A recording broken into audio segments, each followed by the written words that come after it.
Come on back. Come on, keep.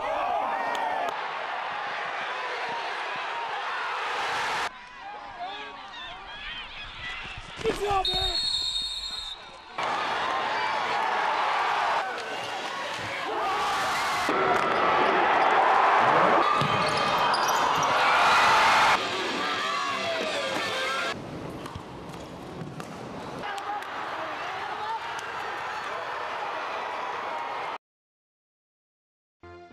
Tegan Ketchum's Olympic dream was almost wiped away before it began. 7 years old. I was in first grade.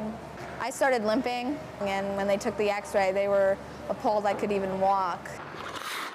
Osteonecrosis, which is when the hip deteriorates, and there's certain levels, and mine was one of the worst levels that they have seen.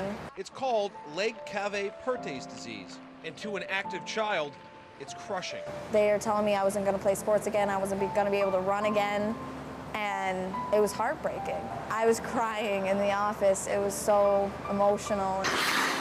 A hip replacement and months of hard work, all while her dreams still awaited. I was nervous at first because I wasn't sure if I'd remember how to skate because it had been so long, and I just started skating, and there was no locking. I could move, I could stride, there wasn't pain. And it was this overwhelming joy that I felt. Because of her surgery, though, Tegan now needed a little help.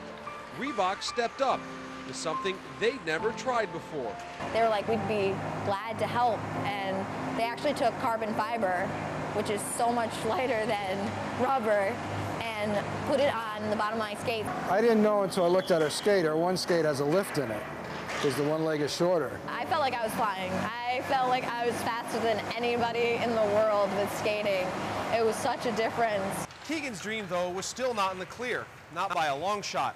About the same time that her hip problems arose, so too did another obstacle, which could have easily slammed the door on her goal. I had a seizure in my class one day. I wasn't paying attention. I was staring off into space. I wasn't actually in the classroom. That was one of the roughest years I've ever had because it was a month after I got diagnosed with the Perthes. I immediately got diagnosed with epilepsy. I'm blown away by it. It's amazing. I don't understand how she does what she does.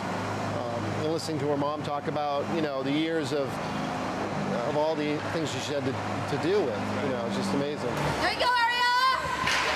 Keep working, kid! Olympic hopefuls, after all, don't give up hope. I can see it on her face once in a while, but she never says a word. I'm a very stubborn person when it comes to that.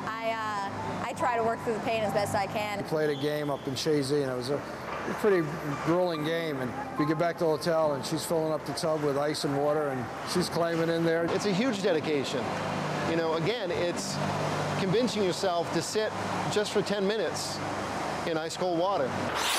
She knows what she has to do something that she loves, and it's a dedication that you don't always see at this age level. A lot of people are afraid to either let their kids or let themselves go do something they love, whether it's a sport, with fear that they could have a seizure or something could happen. And yes, that is a possibility where it could happen, but there's a possibility that you're missing out on a dream. In Albany, Scott Morlock, Fox 23 Sports. You're the promoter here at Airborne, but you still drive dirt cars, so you travel the 2+ hours with the hauler to Malta every week.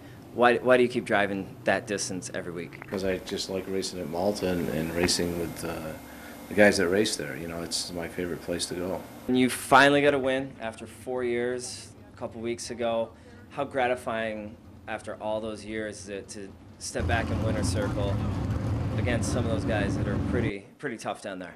Oh, it's very gratifying, but it went blacktop for a couple of years, so, we raced a few of those blacktop shows, so it really is not as bad as it sounds 4 years since a win, but it's been a struggle, and it's very, that's the reason I like to go there, because it's a very, very tough place to do good at.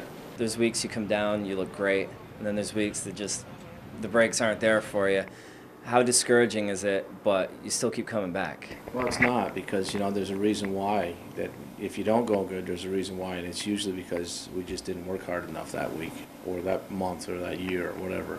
It's all about just we've done it long enough to know what we got to do. We just got to do it. You're the promoter here at Airborne, and is it a little difficult seeing the guys race here every week, wanting to be out there because you love racing so much, and it's kind of the conflict where you got to be in charge of everything so you don't have time to get behind the wheel? No, not really. I really enjoy watching the races here, and I enjoy, you know, doing my job here and trying to make sure that everything goes off smoothly and correctly.